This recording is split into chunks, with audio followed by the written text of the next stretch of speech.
Hi all. As we're waiting for other people to join us, please, if you have a chair position, put that in front of your name or just indicate who you are and put your pronouns after your name in like parentheses.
I'm gonna give a couple more minutes just to let everyone kind of trickle in. So I'll probably start right around like 6:03, 6:04.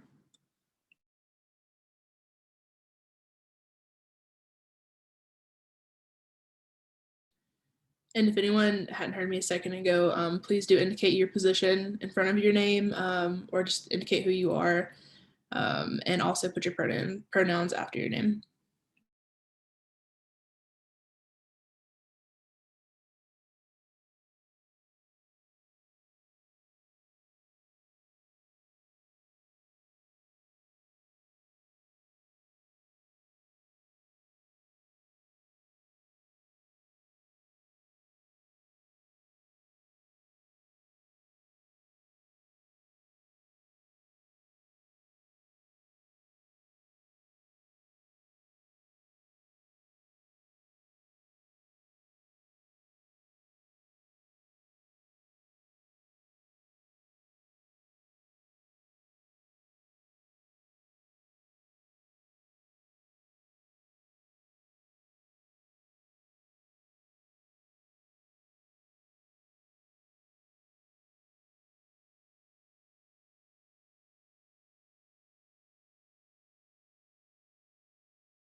All right, it looks like we're gonna get just about everyone we're gonna get.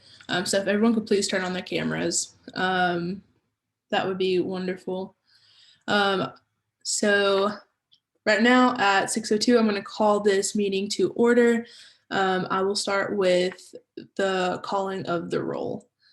After I say your name, please just unmute and say here. Senator Anadurai. Here. Senator Bamu. Here. Senator Desai. Here. Senator Dutta. Senator Dutta. All right. Chair Everett. Here. Chair Fiore. Here. Senator Guffey. Senator Guffey. All right. Senator Hatzios. Here. Senator Gibbon. Here. Pro Temp Logan. Here. Senator Mlodkar. Here. Senator Nimala. Here. Senator Chair Pasapula. Here. Member at Large Rampani. Here. Senator Richards. Here. Chair Robinson. Here. Senator Seabear. Senator Seabear. Senator Syed. Senator Syed, Senator Wilkerson, Here. Senator Wilkins. Here. Wonderful. All right, we have everyone we need here, so we're good to go. All right, we're gonna start with receipts of petitions and messages. Are there any messages from the student body president? Good evening. Oh, can you hear me? Can everybody hear me? Hear you. Okay, make sure. Good evening, everyone. Not many messages from me, other than right now, executive branch is trying our best and finding creative ways to support both the Black community on campus and the transgender community on campus and those affected by the ongoing incidents in both North Carolina and across the country. And so we're working with some partners in CAPS and around campus to identify some safe spaces and support spaces for those groups and those identities in the coming days ahead. We're full steam ahead currently with our applications, still building out our cabinet and moving forward on external appointments and figuring out that process. Thank you, Lamar. Are there any questions for Lamar? All right, seeing none. Are there any messages from the vice president? Is So- called. He's not, but I also have his messages too. And so essentially the external appointment process right now, we're doing like a robust audit style process that will allow us to better determine exactly where we have vacancies in external appointments and which we want to fill more immediately and prioritize versus those that we kind of want to flesh out a bit more. Right now, that's what his office is doing. He's also in the process of hiring executive assistants and more support for his office to better accommodate the external appointment process. As you all know, we do have a good bit of external appointments that we do have to fill in a timely manner to ensure that students are in fact being represented in the decision-making processes happening across campus. And so that is what he is doing right now. Of course, if you have any questions about that process, you can direct it to his office, to Colin's office, as well as any questions about the external appointment review process as well. Great. So just get in touch with Colin if there's any questions, unless you guys have something immediate for Lamar right now. Seeing no hands raised, are there any messages from the treasurer? Hi, everyone. So basically last week I met with my equivalent the first time actually in a meeting with also Senator Richards over some concerns about the computer department's technology fee. And with that, we're actually going to be pairing with kind of working in conjunction with GPSG in forming a memorandum to kind of email them about that. And I'll be in touch with you, Senator Richards, further on that topic. Other than that, I mean, we're getting SFAC together, so not really a whole lot on that front. And there have been conversations about how we would like the new campus safety and security fee to be allocated on campus, but not too much on that yet. I believe we'll have more updates in the coming weeks. Great. Are there any questions for Ashna? Okay. Seeing none, are there any messages from the Director of State and External Affairs?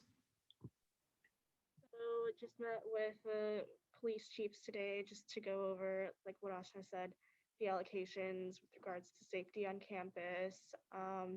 We'll be meeting with my senior staff soon within the next 2 weeks to go over plans for moving forward with our projects related to the Student Community Relations Council, which would be a student council that talks about campus issues with Mayor of Chapel Hill's office, Mayor of Carvero's office, and Orange County. And so have some resources also from North Carolina Equality with regards to how students can work to address the bills about trans rights. So we'll have some information coming out about that soon, about like action items and things to do that you can just like, reaching out to your representatives and things like that in terms of action items that students can do to advocate. And I think that's pretty much it for me. Awesome. Are there any questions for Nina? All right. Seeing none, are there any messages from the outgoing Student Attorney General Tate? Yeah, thanks. Two quick things on our end. The first is that my staff, as always, this time of year, we're continuing to process cases. Around this time of year, we start prioritizing those who are slated for graduation in May to make sure that their cases, as much as possible, don't hold up their graduation, their post-grad plans. So our office is working with those students as they come up to process their cases as quickly as possible so they can leave Carolina at the time that they were hoping to.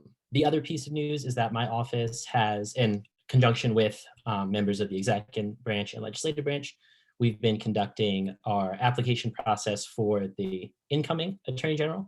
And our nominee, Q Bob, is here tonight, and we'll be hearing more from him later. So I will leave that for that part of the meeting.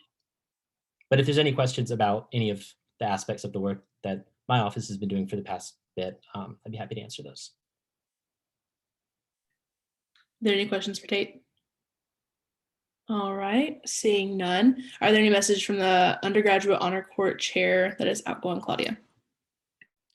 Yeah, a few things similarly in line with Tate's, but we're seeing kind of like as we expect at this time of year, we tend to have a bit more on our docket of cases that we're hearing. So currently hearing some of those, processing that, and making sure. Luckily, with the tags from AG staff, we know who anticipates graduation, and we're able to schedule accordingly for hearings that might be more time sensitive. And then in terms of selection, we were running concurrently with AG staff's selection process.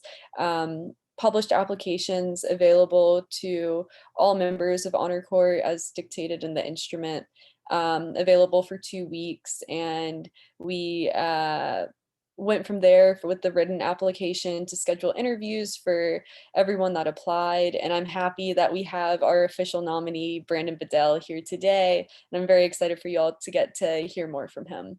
Happy to answer any questions. Great. Are there any questions for Claudia?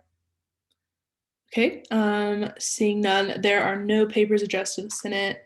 So we're going to move right into the reports of the officers of the Senate. Is there a report from the Ethics Committee Chair? Yes, there is. So I have to report the vacancies for this session. So for the 103rd session of the Undergraduate Senate, which is this one, obviously, for district, and this is also, just so you know, this is a PDF in the OneDrive as well. So you can access this if you need this for any reason. And I got this information from the most recent Board of Elections things. So that's where I'm getting this information. If it has been updated recently, please send me a direct message or text me, whatever, and let me know if you have any more information regarding this. But to the best of my knowledge, the vacancies are for District 1, there are 4 seats open. District 2, 0 seats. District 3, 0 seats. District 4, 0 seats. District 5, 2 seats. District 6, 1 or 2 seats, depending on the outcome of the most recent election, which is unclear given a conflict of interest, but I'm pretty sure it's 2 seats. District 7, 0 seats open. District 8, 1 seat open. District 9, 1 seat open. Please contact me if any of that sounds incorrect, but to the best of my knowledge, on this date, that's what I'm going with. That's all I've got. Fantastic. Thank you, Chair Fiore. And I think Andrew Richards clarified in the chat. He said there's 2 seats open and 6 for anyone who was wondering about that. Are there any questions for Anna? All right, seeing none. Are there any messages from the O&A Committee Chair? I have nothing much for today, just kind of getting to know my role better. The only thing I do have is for my actual committee members. Just be sure to check Teams for the messages I've sent. But other than that, I have nothing else to report on. Great. Are there any questions for Chair Pascagoula? All right, seeing none. Are there any messages from the R&J Committee Chair? Yes, and I would like to begin by saying thank you to the nominees. It's great to see you all again, and thank you for attending our committee meeting on Friday. It was a pleasure to vet each of them, and each of them gave complete and comprehensive answers and seemed bright and motivated and excited about the positions for which they're being considered. So I look forward to hearing more from them about their plans for the upcoming year, and I'm excited to continue working with the President's administration and others to keep getting these positions confirmed, and thanks so much. Fantastic. Are there any questions for Sam? All right, I do not see any hands. So is there a report from the Finance Committee? Chair. Nothing really. We have our first meeting tomorrow, so looking forward to getting together with everyone else. Other than that, ready to get the ball rolling. Wonderful, short and sweet. Are there any questions for Christopher? All right. Is there a report from the Speaker Pro Tempore? Hi everyone, hope everyone's having a great start to the week. I'm sorry my camera's off. I'm having a little finicky issue with my Wi-Fi, but it should be on in a few minutes. But just overall, I've been working with, I'm setting up 101s with our newly oriented senators, trying to make sure everyone's, comfortable with the Senate process. Also working on some things for our orientation coming up. Some information will be shared in the SharePoint once I continue to edit it and finish it up by Wednesday. And yeah, just really trying to reach out to everyone, see what questions you all have. So feel free to text me, email me, or get in touch with me in our group chat. If you have any questions about any processes that you may need clarifications on, just trying to really help with this orientation process so it can go smoothly, so we can have a good year. Thanks for that, Maya. Are there any questions for Maya? All right, seeing none, I'm just gonna go straight into my report. So hi all, I have attended quite a few meetings over the past week and a half, busy days. First, I went to JGC. There is nothing really new there. Keshav Javadi was elected as the JGC chair, so I'm excited to see what will develop there. Other than that, I've had a couple of meetings with EBO discussing just interbranch relations, and also there's been some outgoing honor court and the AG talked a lot about things in that region. Other than that, we also had our first leadership meeting. It went well. I think I'm really confident in our chairs this year. They are showing a lot of initiative, and I'm really proud of just how much they've hit the ground running, especially being first-year senators. And they seem to just be really independent, and I'm very appreciative of that. Next, so orientation did get decided in the teams. We are going to have that this Friday at 8 p.m. During this orientation, you're going to kind of hear from, I think Maya is going to be handling most of just orientation things. You'll hear from me a little bit. And then Chair Fiore has put together a beautiful Robert's Rules how-to that I'm pretty excited to hear from. And she's very knowledgeable, so I'm excited to see what she can pass on to us. This will be recorded, but I truly encourage everyone to be in attendance just so we can kind of have that one-on-one, or not one-on-one, but that back and forth dialogue in case there's any questions, and you'll have a full Senate meeting under your belt, so you'll be able to ask any questions about what has occurred that you just weren't quite sure on or anything like that. But we will do our best to give a pretty comprehensive how-to and what you need to know. Other than that, I just anticipate it being roughly an hour, maybe an hour and a half, depending on just the different components and just the discussions that will take place. Other than that, I can't think of anything else. You should be hearing, as you heard, the committee chairs will be in touch about their first meetings other than R&J. And I think even Chair Fiore is going to have a little bit of a meeting for ethics. So yeah, everyone should be getting in contact, and if there are any questions, I'm happy to answer those now, or you please feel free to email me, anything like that. Are there any questions? All right, seeing none, is anyone here for public comment period? Just raise your hand if you are, and I can write that down. All right, does not seem anyone here is here for public comment period. We're going to move the consent calendar. There is nothing on the consent calendar, so we're going straight down to general orders. We are going to start with USR 103002, a resolution to confirm the undergraduate attorney general. Heck yeah, look at Chair Fiore. She's doing great work. Okay, I will share screen.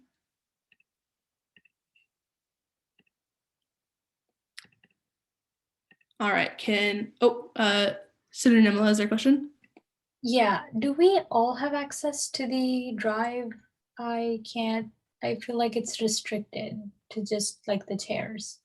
Yeah, no, so I shared it and then there's some problems accessing it. So I am working on getting the SharePoint out there, but you should have access to all this legislation through the hyperlinks I sent in the email. Yeah. So you should have access to all of this. But onto Anna's thing, I will have to figure out how to give access to certain things or not, but you should get that from me probably tomorrow. And if you don't, feel free to angry text message me and I will handle it. Sounds good. Thank you. No problem. Awesome. All right. So can everyone see USR 103002?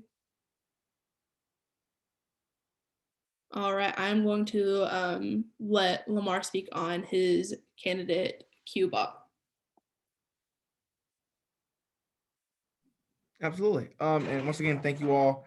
I am happy to be presenting Quentin, or as he's affectionately known, Q, tonight for the position of Attorney General. And just to provide some context about this process, which was largely bipartisan selection process with representatives from all the branches, as well as a lot of consultation with executive branch and those running the process on the honor systems end. And I do have to say that Quinn overwhelmingly displayed that he was prepared for this role in his application and as well as in his interview. Not only has he served as the outreach coordinator this past year, he's also served as a managing associate under the Attorney General. I can't think of a more prepared person at this moment to take on the task of leading the Attorney General's office. As you all may or may not know, the honor system did see an uptick in the cases they have been seeing as a result of COVID, as a result of being in a largely virtual capacity, and kind of just going back into what might look like a normal as possible fall. There will be a lot of challenges to navigate, and I do think that the leaders in these positions will have to be versatile and creative in how they navigate these challenges. And I do believe that Quentin is bringing to the table the skill set to be very versatile and be successful in that versatility and applying that to this role. So I'm happy to be presenting him, and of course, open myself to any questions as to his candidacy and nomination. Fantastic. We can just transition right into Q&A period. So if you have a question, please raise your hand first and don't just unmute, and I will call on you in order.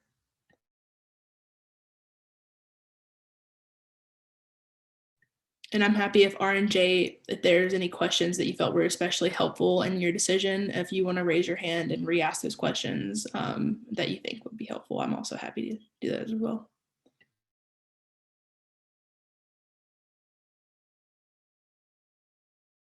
Fantastic. Chair Robinson. Q, thank you for being back here tonight. And I think I'm going to ask a question that you certainly answered at our last hearing, but I thought was insightful. What do you think the greatest challenge is currently facing the honor system, and how would you go about trying to resolve that conflict?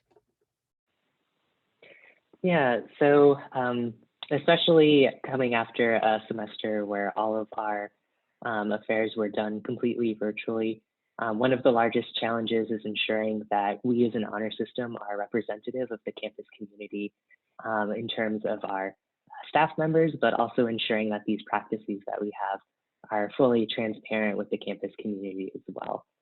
I know I've done a lot of work in outreach to ensure that we are reaching out to diverse organizations on campus that represent a lot of diverse identities. But I also want to ensure that we are holding training for members that is year-round to ensure that we have an environment on campus and in the honor system itself where not only members of staff will feel comfortable contributing their ideas, but where students who come through the honor system also feel comfortable going through the honor system. Fantastic. Thank you for that answer, Q. Senator Desai, did you have a question? I realized it wasn't a fully formed question, so I'll save that. Okay, that's fine. Is there any more questions for Q?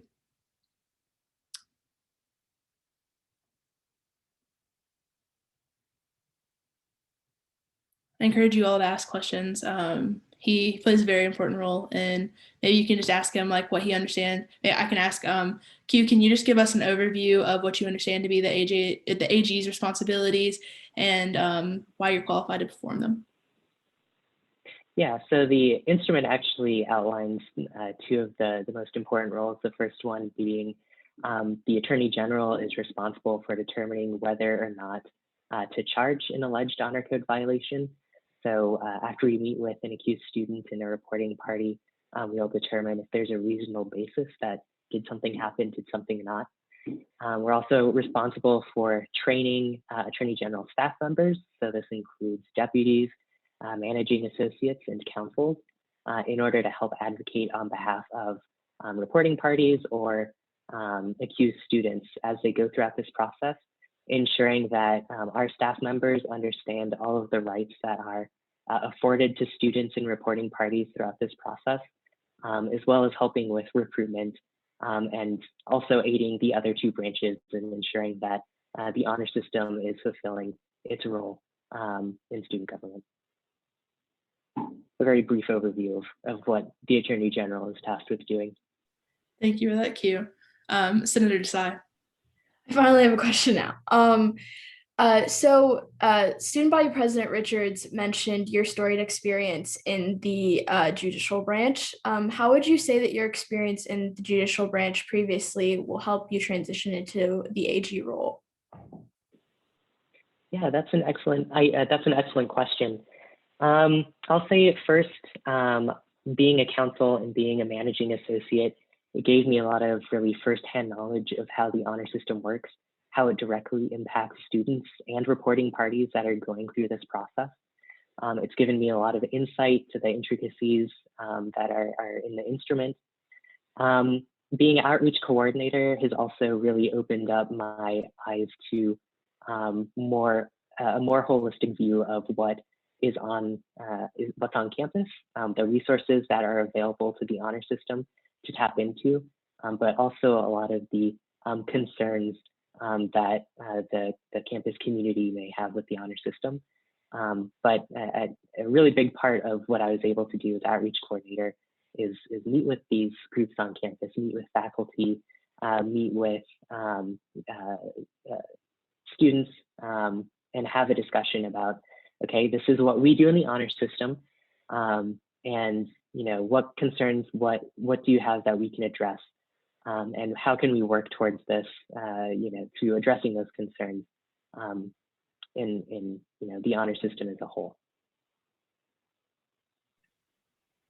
Thanks for that. Speaker Pro Tempore Logan.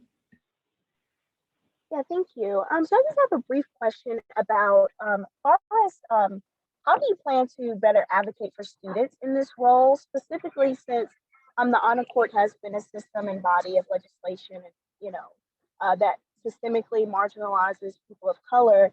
How do you plan to advocate better for students in this role overall, and especially for students of color?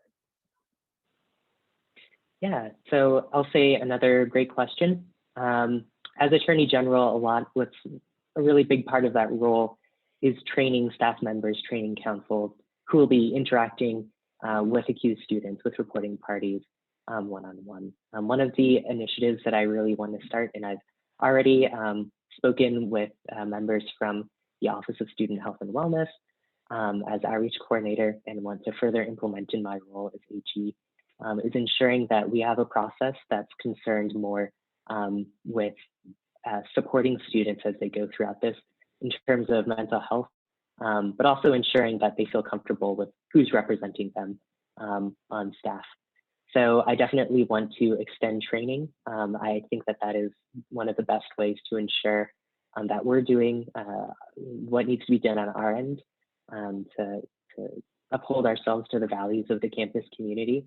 But again, I think it's also really important too that during recruitment, we reach out to as many organizations as possible that represent these minorities on campus, and that they're aware that they can also join the system. They're aware that they're afforded rights throughout this entire process, and they're aware a little bit more of what we do as an honor system. Thanks. Chair Robinson. I would like to put a little bit of context just very quickly for when Q was before the committee. I reminded the nominees that once we had concluded their portion of the hearing, they were free to leave and enjoy their Friday night. And he chose to wait until the end of the meeting to stay and support the nominees who followed him. I think that speaks to your character, and I wanted to mention that. My question is, as it pertains to leadership, what do you view as the most important quality in a leader, and how would you implement that into your role leading a team as Attorney General? Yeah, I'll say one thing I especially think that the current administration, or I guess I should say the outgoing administration, has done an excellent job of doing is ensuring that they are available at any time to listen to whatever it is that you have to say. And I think that just being able to go to Tate, for instance, and have discussions about certain reasons, ways, certain reasons things are the way they are in the instrument, or having a discussion about cases and what our next steps should be. Having that support there was really instrumental in ensuring that I could do the best job that I could do as a counsel, as a managing associate. I think also another really important thing that I learned as outreach coordinator is it's important to work with other people and make sure that your expectations are very clear from the beginning in terms of what you expect to happen and when you expect it to happen by. Just to ensure, that, by a certain time period, we have these things complete, we can shift our focus to other things which may be more pressing at that time. So in short, listening as well as taking what you listen and what you hear from those conversations and actually turning it into action items that you can complete. Great. Are there any more questions for our nominee? If not, I will entertain a motion for discussion. Motion to enter discussion. Is there a second? Second. Great. Let me move him into the waiting room. Sorry, Q, but we're going to kick you out real quick. All right. Are there any points of discussion? Just raise your hand and I will call on you in order.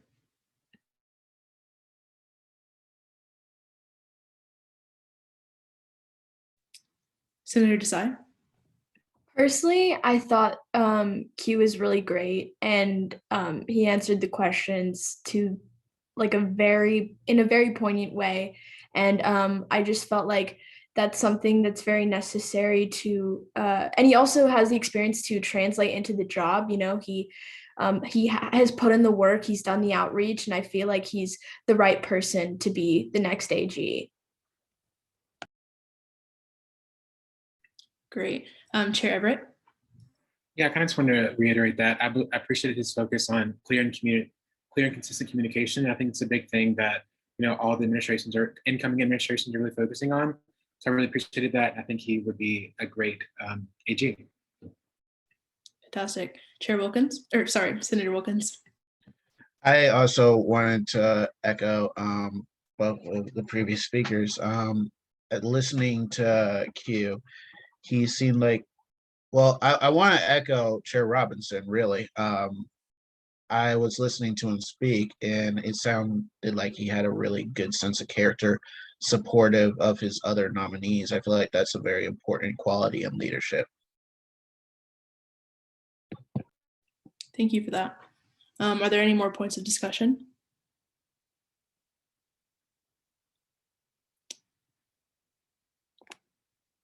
If not, I will hear a motion. Oh, sorry, Chair Everett.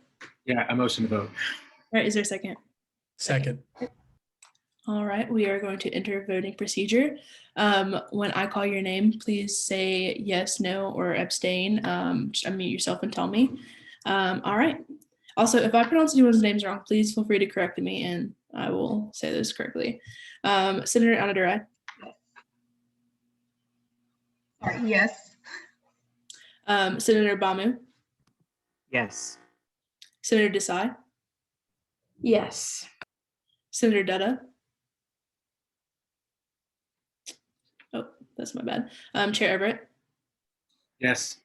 Chair Fiore. Yes. Senator Hatzios. Yes. Senator Gibbon. Senator Gibbon. Okay. Pro Temp Logan. Yes. Member at Large Maladkar. Yes. Member at Large Nimala. Yes. Chair Pasapula. Yes. Member at Large Rampani. Yes. Senator Richards. Yes. Chair Robinson. Yes. Senator Seabear. Oh, my bad. Senator Wilkerson. Yes. Senator Wilkins. Yes. All right, this I'll commit Key back in.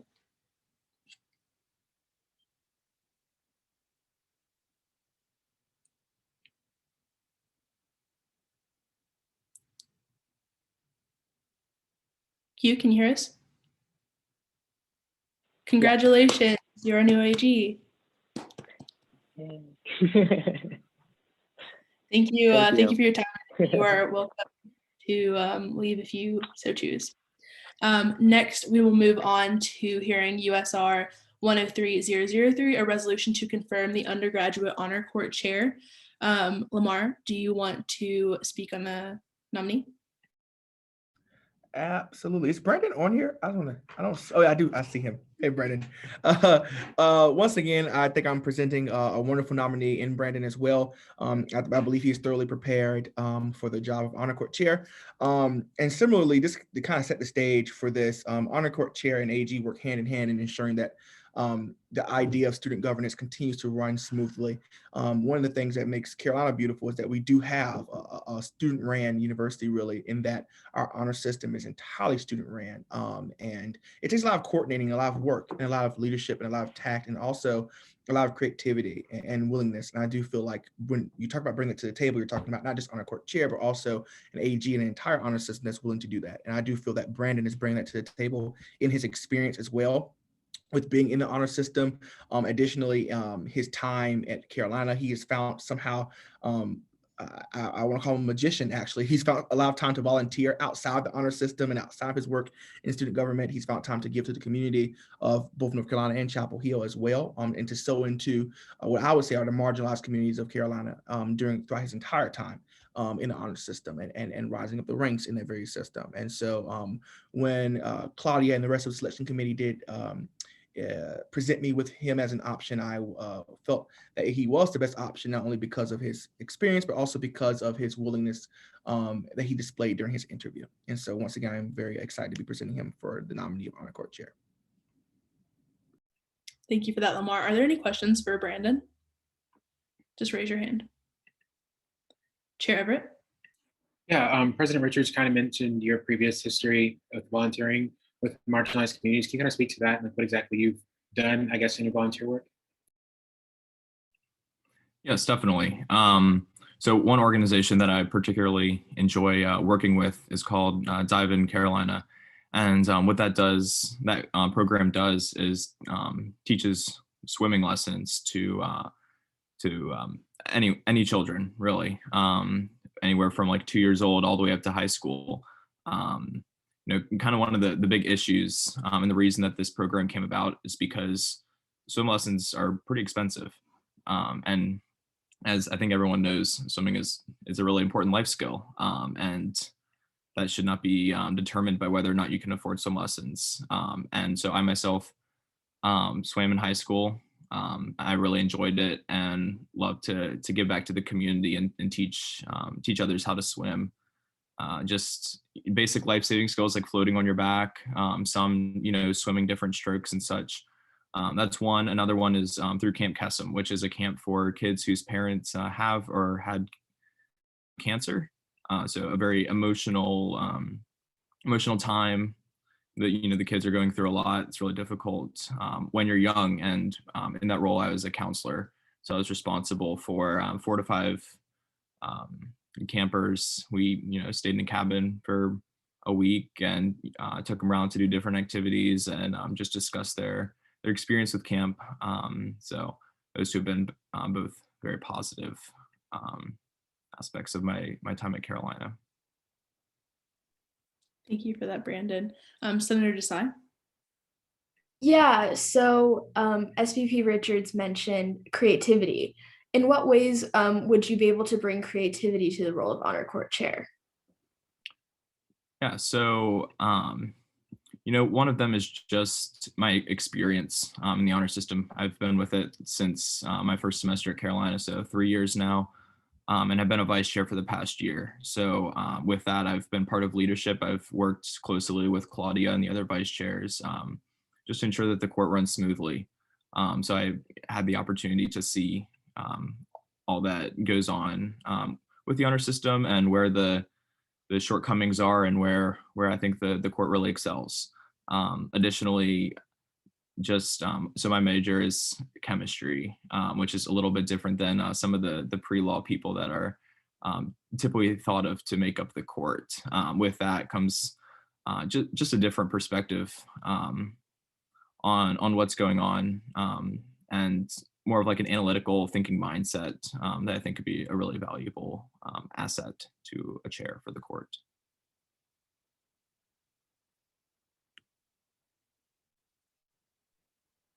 Are there any more questions for Brandon? Again, if anyone from R&J wants to re-ask a question that you think may be especially helpful in considering his nomination. And that doesn't just have to be Chair Robinson, that could be anyone.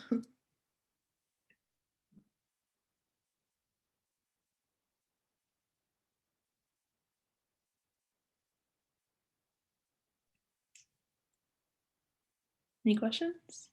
Just raise your hand. Chair Robinson. I will just say, to echo what I said about Q again, Brandon was entirely competent and gave great answers. And again, a question I'll re-ask: how can you commit to ensuring that communication will be improved between the three branches? And can you commit before the committee to regularly coming here to update us on the happenings of the honor system? Yeah, so when Q was asked about qualities of a leader that are really important, I think a big one is communication, not just within the court, but across all branches, with Lamar's office, with the Senate, and then even with Attorney General and outreach. I know I personally don't know as much as I probably should about the workings of the Senate, and I think a lot of you are the same about the honor court and the honor system. And it's not a secret, it's just hasn't been fully explained. And so I'm very excited and very willing to discuss more what we do, to be more transparent about that, and to answer any questions or concerns. I know there's been some talks for, how we can reform and make the honor court better for all of Carolina. And so, yes, to answer your question, I'm willing to come to committee meetings, to full Senate meetings, and help discuss all of those points. Senator Wilkins.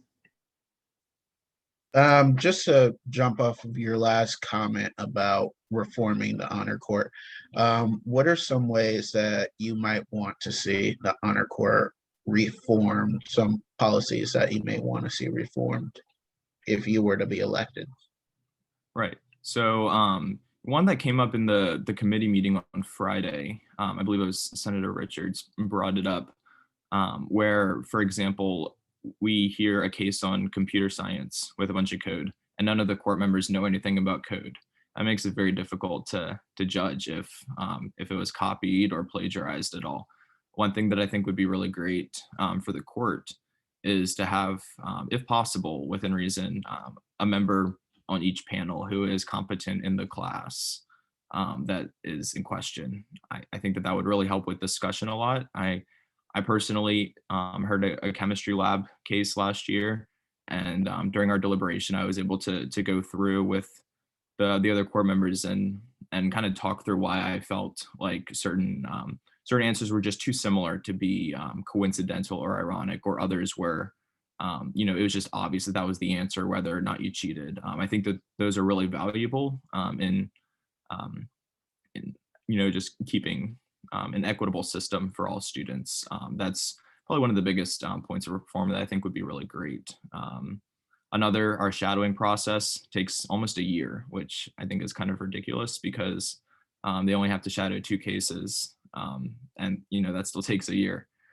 So reforming that, making that quicker, looking at other alternatives for how that can be done in a quicker manner. I think that would be really great also.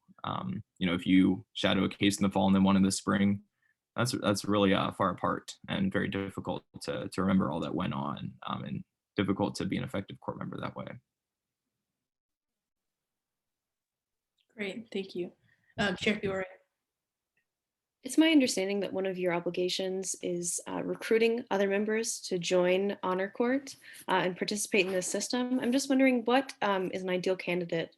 What does that look like to you? And what kind of person will you be promoting to these positions? Yes. So yes, that is correct. That is one of my roles, and I will be working with the outreach coordinator to reach out. So one thing I think is really important is, like you mentioned, reaching out to different groups of students and not just letting them come to us and then vetting them. So there's a lot of people that have no idea that an honor court even exists at UNC, and I think if they knew about it, they would love to be involved. I happened to stumble upon it at Fall Fest, and Fall Fest wasn't really even a thing this past year. So I think that that's definitely very important, and also just keeping with a diverse panel that represents all of the students. There's a lot of ways that you can make a diverse panel by all different means of identifying yourself, but also by major, like I mentioned, and not just having a court that's all pre-law per se, but it's important to have the STEM majors and the humanities and from different departments and different schools, business school and media school. That's all really important in having a diverse panel. So reaching out to even just specific schools and working with outreach is how I foresee recruitment going.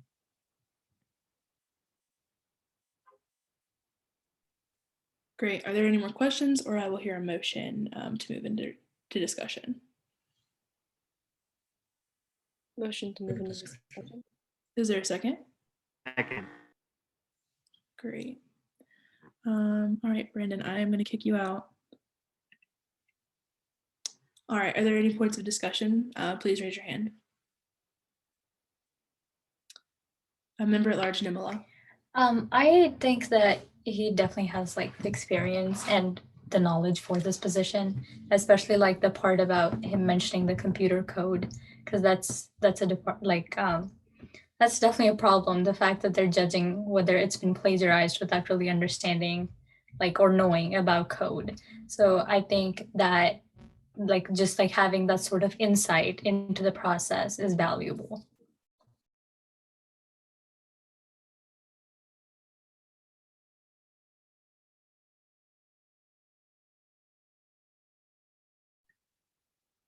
Chair Robinson.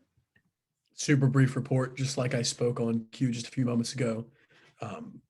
He seemed entirely qualified and competent, gave clear and creative answers, and I think he's absolutely someone we should confirm.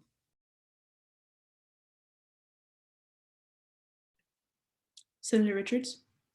Yeah, I'd like to move to enter elections procedure. Is there a second? Second. All right. Just like last time, unmute, tell me how you vote. Senator Anadurai. Yes. Senator Bamu. Yes. Senator Desai. Yes.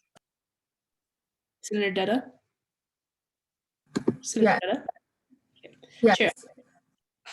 Yes. Chair Fiore. Yes. Senator Hatsios. Yes. Senator Gibbon. Yes. Pro Temp Logan. Yes. Member at large Maladkar. Yes. Member at large Nimala. Yes. Chair Pasapula. Yes. Member at large Rampani. Yes. Senator Richards. Yes. Chair Robinson. Yes. Senator Syed.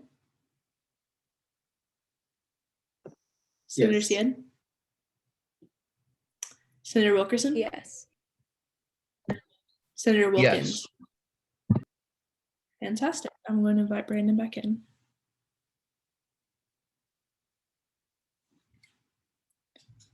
Hi, Brandon. Congratulations. You've been confirmed. Thank you for your time today. All right, everyone. We are going to move down to USR 103004, a resolution to confirm that undergraduate honor system outreach coordinator. Lamar, do you want to speak on this candidate? Yeah, is Katie on? I'm trying to see my. Oh yeah. Katie.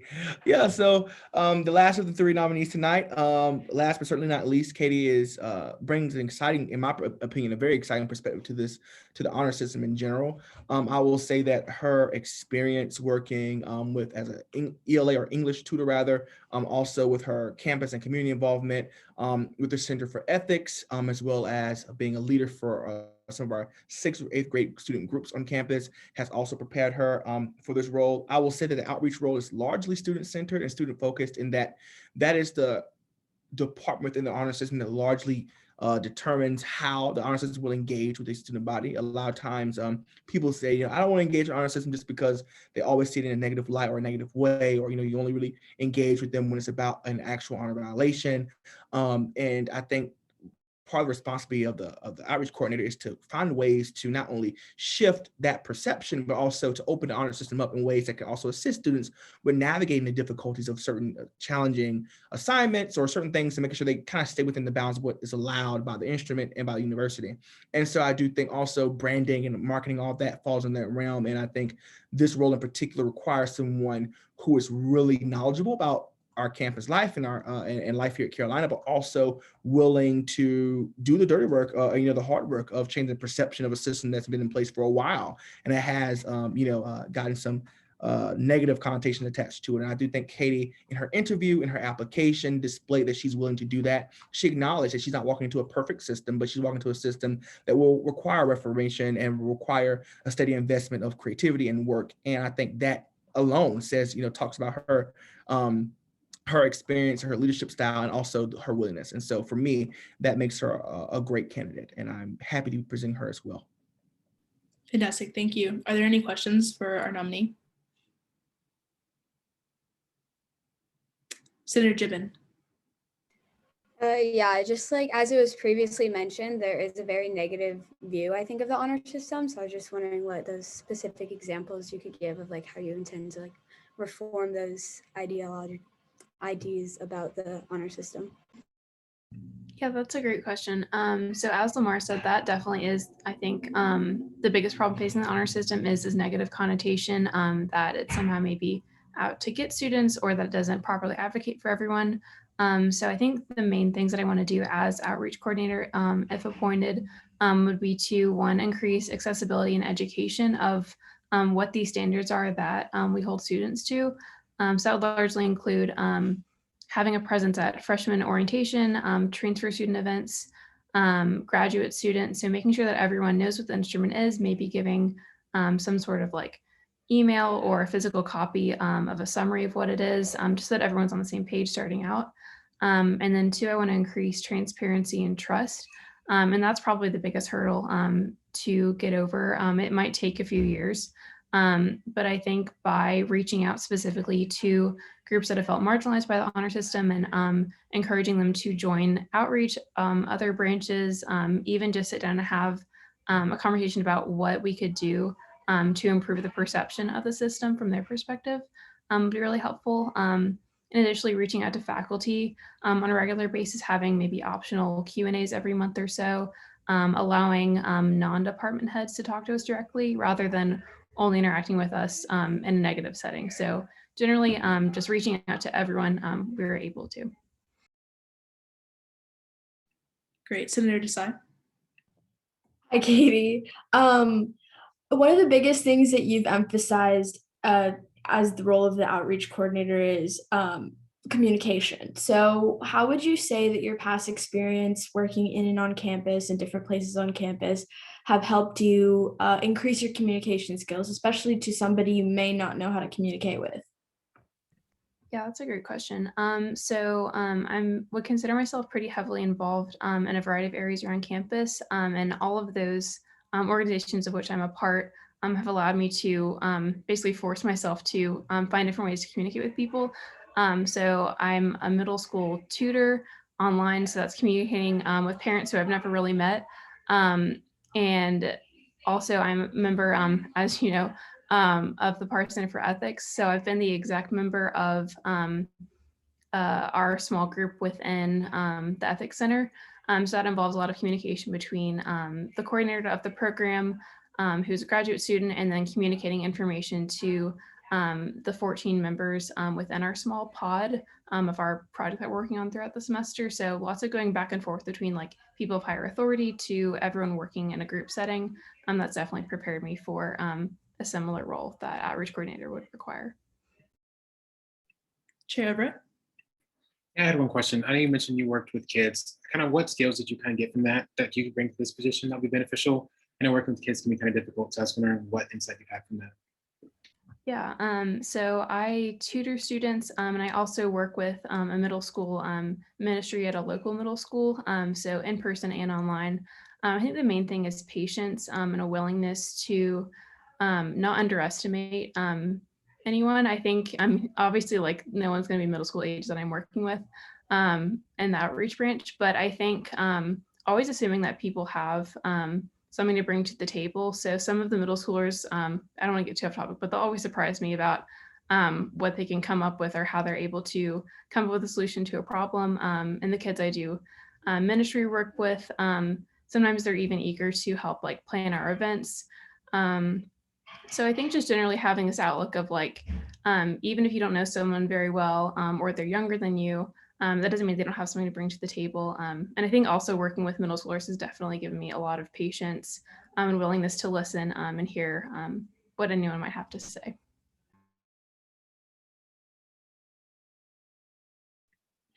Are there any more questions for Katie? If not, I'll hear a motion. Motion and discussion. Is there a second? Second. Great. I'm gonna kick you out, Katie.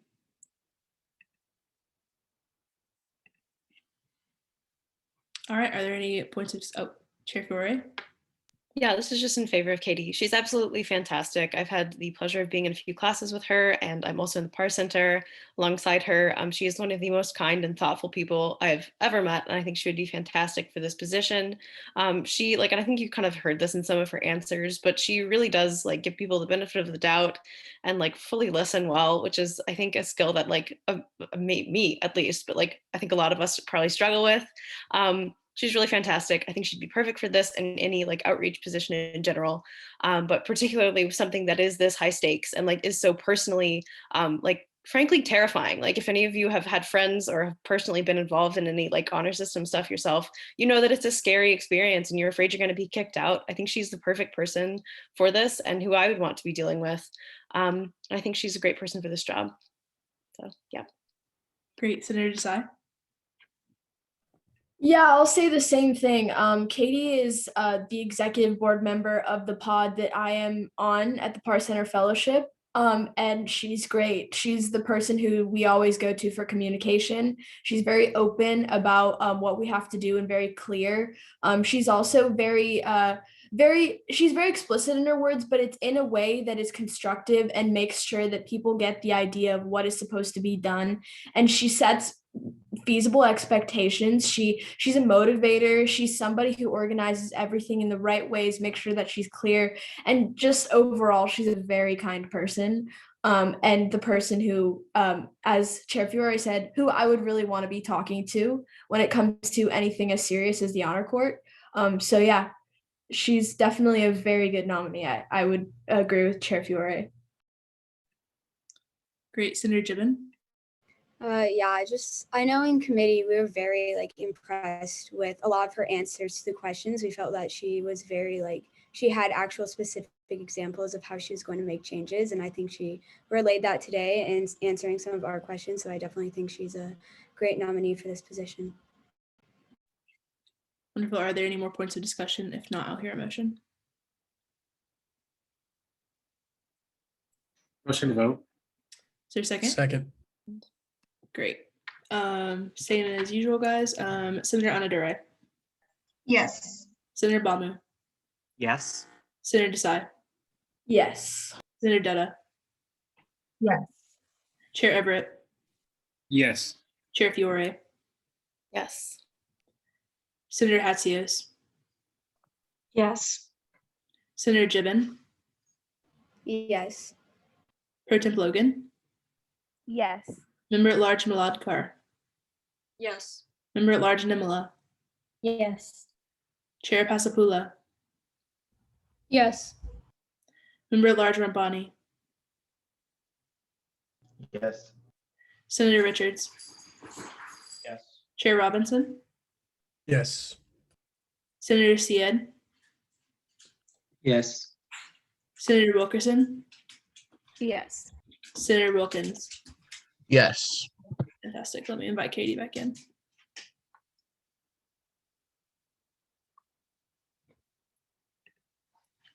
Hi, Katie. Congratulations. You've been confirmed. Thank you for your time. All right, moving right down the agenda. Next, we are going to hear USR 103-005, a concurrent resolution to recognize National Sexual Assault Awareness Month. Chair Pasapula, do you want to present? Yeah, so firstly, I just want to state kind of the main points of this concurrent resolution. So the university, like as a whole, recognizes the month, but I wanted us to recognize it within the Undergraduate Senate.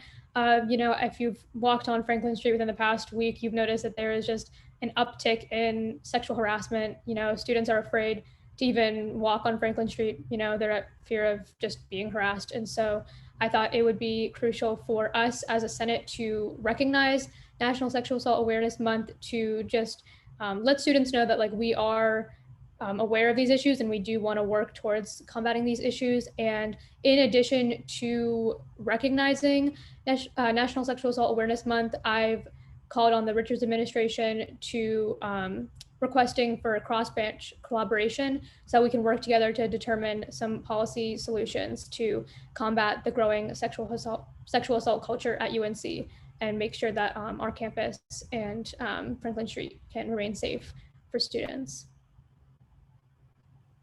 Are there any questions for Chair Pasapula? And if anyone would like me to share on my screen with the concurrent resolution, you should have access, but I'm happy to like pull it up in case there are any amendments that would like to be made or anything like that. Just raise your hand. I'm happy to do so. I can also would it be helpful if I gave a couple minutes to read it? You can just give me kind of a thumbs up if everyone's had a chance to do that. Senator Desai, you can go ahead and ask your question. Oh, I didn't have a question. I worked on it with Chair Pasapula, so I've had ample time to get used to the resolution, as one says. But I think I was going to say if Speaker Powell, you could share the screen, just so.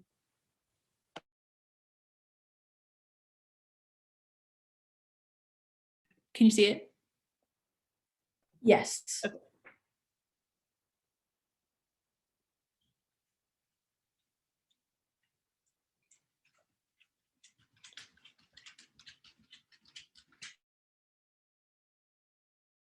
Also, something I do want to emphasize, like with this concurrent resolution, is I don't want this to be the end all be all. It's like we pass this resolution and like we don't do anything about it. The main reason that we wanted to, like Isha and I, to pass this now so that we can recognize that this is going on and let students know that we are working on it and then, you know, actually start working on it. And so I have talked with like different students on campus about like their concerns. And so hopefully when appropriations come along, there might be some you know, women groups that might be asking for appropriations so that, you know, they can help fund initiatives on campus. And so it's a lot of working with those groups that we already have, kind of exploring like what new options do we have to, you know, combat the current issue.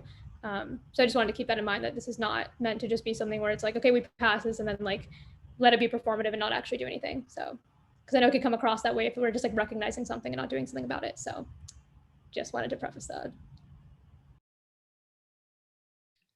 There are no questions. Senator or Member at Large Nimala.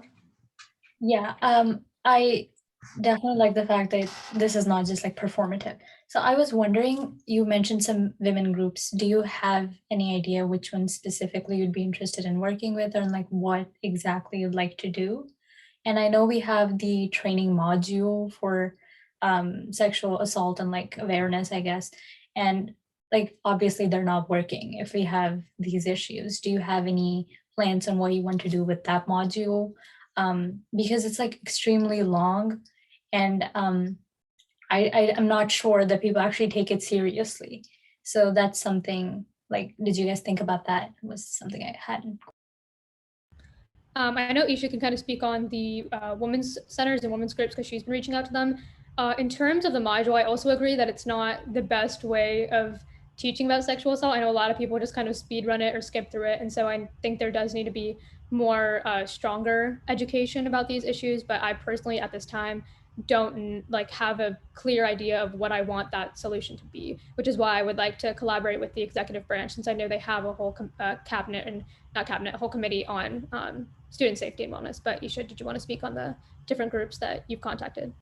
Yeah, so in response to a lot of the sexual harassment issues on Franklin Street, a group of students have came together and created an organization called Stay Safe at UNC. And Chair Pasapula and I know people who are working to create that organization, and I've personally reached out to them to establish contact and make sure that we can help them get the funds that they need, because they are working on creating campus safe self-defense distribution for different materials. And also sorry if you hear the background. And also I've been reaching out to the newspaper called UNC Sirens, I think.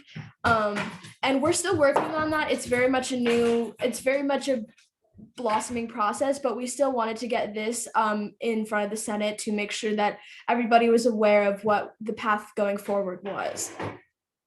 Yeah, and just to add to that, like, I definitely would like to maybe start like a working group on this sometime. The coming weeks are very, very busy. So if this is something we want to, work on later down the road, but I would definitely love to maybe establish a working group if we do pass this, and if the executive branch wants to have that cross-branch collaboration. Are there any more questions for Chair Pasapula? If not, I will hear a motion. Motion to enter voting procedure. We have to enter discussion first. Oh, motion to enter discussion. Second. Okay, awesome. We are now in discussion. I had a quick point, if I could just jump in real quick. We would not be able to sign this, sincerely, Chair Pasapula and Senator Desai. We would actually have to sign this from the Undergraduate Senate, because the concurrent resolutions have to come from us as a statement. So if that would be friendly to you guys, I would like to make that change. Yeah, I'm fine with that. I personally wasn't sure how to address, like, we were confused about that because we were calling on Senate to recognize the month, which is why we were like, would that be signed from the entire Senate or just from us? But I'm fine with changing that if you want. That's a good point. We may need to tweak the wording a little bit, because this would almost be like us recognizing the month more than us calling to recognize the month. Like, y'all presenting it is more like the calling of it. So if like you see any like wording you would want to change, that's fine. But yeah, like this would kind of like be us recognizing it and like committing to like furthering, I think, that that matter. Senator Desai. Yeah, I was gonna echo Chair Pasapula's remarks, and that that would be fine. And changing the wording some, just to emphasize the fact that we're working to recognize this as a body through this resolution. So you guys would be okay if this said the Undergraduate Senate? Yes. Okay.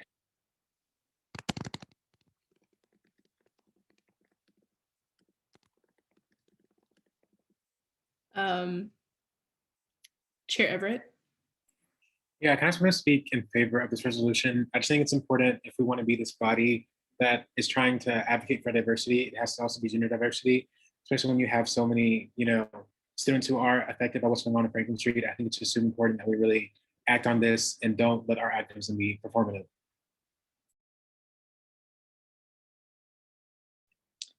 Senator Hatsios. Yeah, I just want to mirror what Chair Everett said. I think right now it's super important, especially with everything that's been happening on Franklin Street. I know a lot of student groups have already organized around the matter, so I just want to support this as well. Chair Robinson.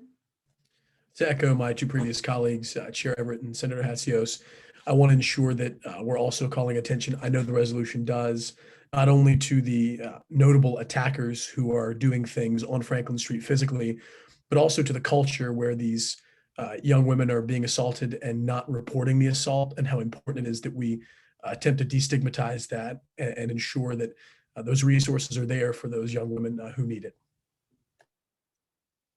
Great. also, if you guys don't mind, I can't raise my hand, so I can't really get in line. So if you guys don't mind me cutting real quick. I have a couple more questions to ask if this would be friendly, just to like reflect the language.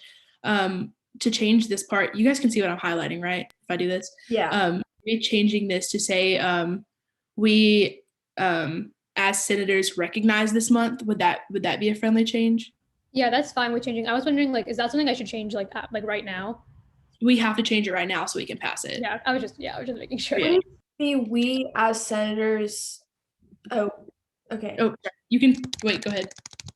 Oh, no, I was just wondering in what way you were envisioning the way it was going to be said. But if you could type it out, then I'm definitely amenable to this. Like, I just didn't know how it was going to be said. No, I was going to say like we, and then like comment as undergraduate senators, recognize this month in solidarity, and request for the Richard administration to take action on this grave issue. Yeah. Sorry, I just didn't visualize what you were saying. You're good. And if I type anything wrong, please call me out on it.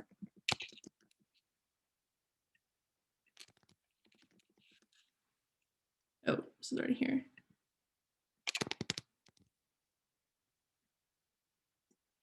I'm gonna say call upon here. And then while I'm doing that, there was one more place that I noticed that might be able to reflect this language. Yeah. There's one at the end that it says we request that the Undergraduate Senate and the Richards administration formally recognize that. I could change that to just say that we like also request the Richards administration to recognize the month. Great. Okay. Do you want me to say like we as the Undergraduate Senate recognize it, or do you just want me to call upon the Richard administration? We as the Undergraduate Senate. Okay. I'm gonna remove the Undergraduate Senate, recognize, and call upon. Is that fair? And then I'll get rid of this and. To formally recognize national association. Okay. Is all that fair? Does everyone feel like that language now reflects what we're doing here? Good. Awesome. Senator Gibbon. Yeah, I was just gonna speak. I know like this is very important for women. Like this is a very important bill, but I do think we need to make it like very obvious that it is like sexual assault is also a problem for like men, and they also suffer from it. And a lot of them also go like unspoken about it because it's not necessarily something that happens to them. So I think we should all be aware of that. And yeah. Thank you for that point, Senator Gibbon. Member at Large Nimala. I think we should, maybe even if it's just a line, mention the fact that we're working towards doing something about this rather than just like recognizing it. I know like the plans are not like fully fleshed out yet, but even just like what ONA Chair Pespola and Senator Desai said about partnering with organizations on campus, even that might be a good thing to mention.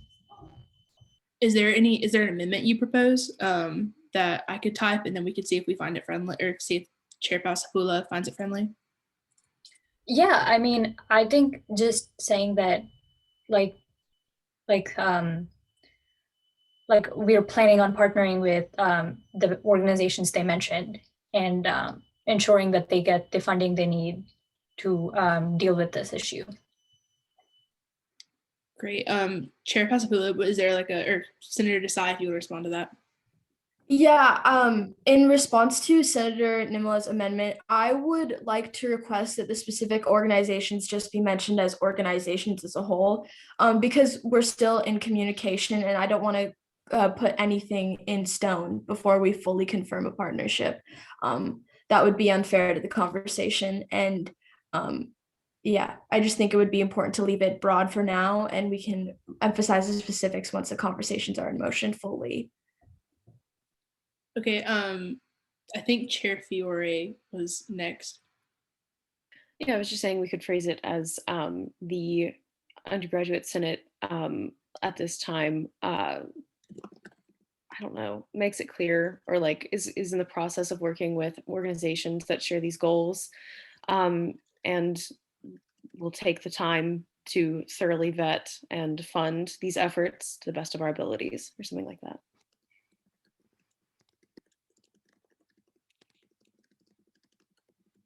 Chair Fiore, is this what you had in mind? Yeah, that's great. I think this was a great point to like actually say that we're doing something on this, because this also holds us accountable. And I would love to work with whoever would like to on this. I think it's great. Fantastic. Is that a good placement that you propose this amendment? And then we can ask if it's friendly. Yes. Is this friendly for Chair Pasapula since she presented it? Yeah, I'm good with that. Okay. Senator Richards, I think you're next. That was more or less to the effect of the changes. Okay, I couldn't exactly hear what you said, but I think you said you were good. That was more or less the effect of the changes that I wanted to make. Oh, okay. Senator Hatzios? Yeah, I just had a quick question. So if this passes, when are you planning on doing this, and what methods do you want that to be done? Do you want it to be like, yeah, I guess you can answer that without me asking. Wait, I'm sorry, could you repeat that? Yeah, so when would you want to, like, do you just want this to be as in writing, or do you want to publicly announce this? Like, I'm just a little bit confused about which way you want us to. That. Yeah. A concurrent resolution will be sent to the people indicated here, and we can ask the proposers of the bill if we would like to add more people. But basically, this is a statement that we will issue on behalf of our body, and we will send it to these people, and it will be an official statement of the Undergraduate Senate. So kind of this is like our first step, and if we so choose to, or our senators choose to engage in projects, this will be our official reflected opinion. So this is what this will serve as.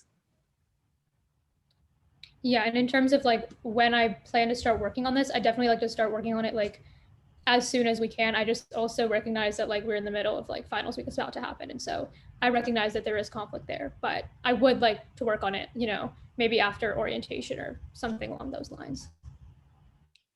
Great. Chair Robinson.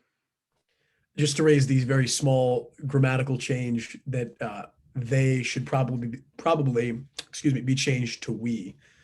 If we're signing it as the Undergraduate Senate, that we are in the process of catalyzing this change or whatever. And I know Chair Fiore came up with a very eloquent statement off the top of her head. So I credit her with that, just to make that small change from they to we. Is that fair, Chair Pascal, or is that friendly? I'm sorry, I was answering somebody's question. Could you repeat that? Is the change from they to we a friendly change? Yeah, I think that's fine. Okay. Are there any more points of discussion on this bill? Otherwise, I will hear a motion. There was one thing about the way I referred to gender, if like one specific statistic talked about if it was female or if it was woman. So I need to quickly go back and check. But let me find that. I'm pretty sure it was female, but I can go quickly and just check that study so that I know that that's the right gender usage. Oh, is this what we're looking at right here? Sorry, I'm trying to. Yeah. Mm-hmm.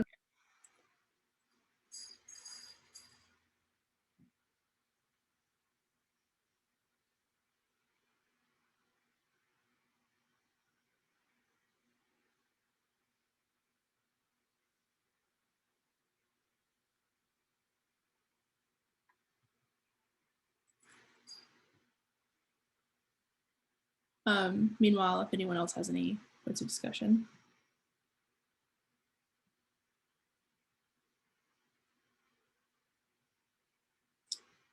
Senator Syed. Yeah, I was just saying maybe we might want to expand the list of people that it gets sent out to. Do you have anyone in mind? Not particularly. I guess I'll look through other past resolutions, maybe see if there's anything. I'll just type it in the chat. Okay, that's fine. Just let us know. Senator Desai. Yeah, Chair Pasapula and I talked about who to send it out to. And we realized that, sorry about the background noise, and we emphasized the fact that since it's us recognizing National Sexual Assault Awareness Month, it would be sent out to specific people in the Richards administration to emphasize cross-branch collaboration. And in that regard, but if Senator Syed has anybody else, I'm sure Chair Pasapula would be amenable to that. Great. Yeah, I'm perfectly okay with that. All right. Member at Large Nimala. Yeah, from what I see, like what I remember, I think the Title IX office is involved with a lot of this sexual assault prevention and stuff like that. So if you want to copy them as well, and that's something we can look at. All right. For me to add that, it would have to be friendly, and then we'll have to have the official title, the name, and the email of this person.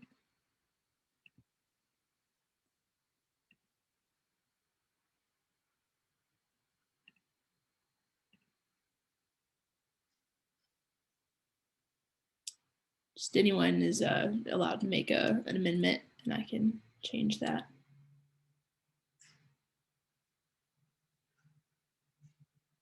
Chair Everett. I'd like to propose an amendment to add the Director of Title IX Compliance, Title IX Coordinator to the list. Yeah, is that friendly, Chair Pasapula? Yes, that's okay. Okay. Great. Gonna work on getting that on there. Let me do some copy and pasting, guys. Bear with me.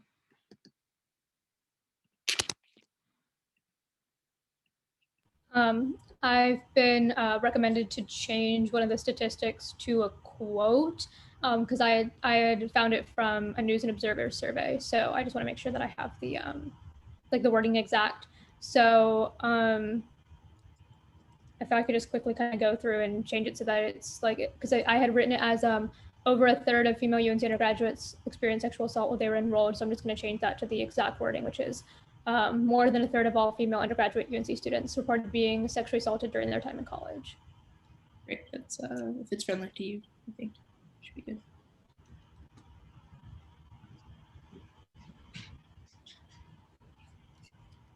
And I can screen share the changes that are being made.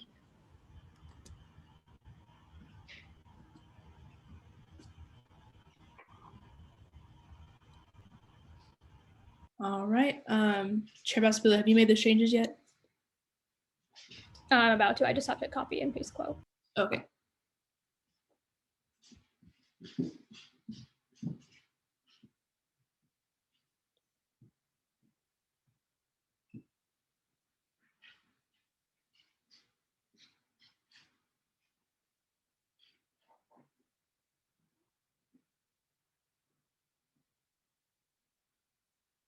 Okay, I just fixed it. Okay. Are there any more points of discussion? And if not, I will hear a motion. Chair Everett, Motion to vote. is there a second? Second. Great. I will call your name and just tell me your vote. Senator Anadurai. Yes. Senator Bamu. Yes. Senator Desai. Yes. Senator Dutta. Yes. Chair Everett. Yes. Chair Fiore. Yes. Senator Hatzios. Yes. Senator Gibbon. Yes. Pro Tem Logan. Yes. Member at Large Maladkar. Yes. Member at Large Nimala. Yes. Chair Pasapula. Yes. Member at Large Rampani. Yes. Senator Richards. Yes. Chair Robinson. Yes. Senator Syed. Yes. Senator Wilkerson. Yes. Senator Wilkins. Yes. All right, this concurrent resolution passes. Next, notices and announcements. The only thing I have is that orientation will be on Friday. I will send a Zoom link out for that. Just be watching. Again, it will be recorded if you absolutely cannot make it, but I highly encourage you guys to make it.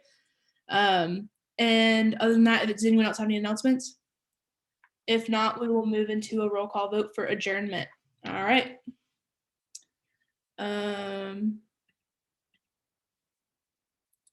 All right, let's go into adjournment. Senator Anadurai. Yes. Oh my gosh, wait, I can't. You guys have to motion to adjourn, sorry. Motion to adjourn. Is there a second? Motion. Second. Senator Anadurai. Yes. We don't have to do a roll call vote to adjourn. Someone can just make a motion and we can second, and it's fine. We can just adjourn. Yeah, it takes Actually, precedence just over all for other motions. clarity, under Robert's rules, the chair can find that we have reached the end of the agenda and declare us adjourned. Yeah. Wait, are we sure that's in the standing rules? I don't want to like mess it up, but If you're not comfortable with that, we can also just move to adjourn and then second it, and that's all that's necessary. okay, that's fine. Does anyone want to move? Since we already did that, okay, we can just call it adjourned. Yeah. That's fair to me? All right. Yeah. Bye, guys. Bye. Bye.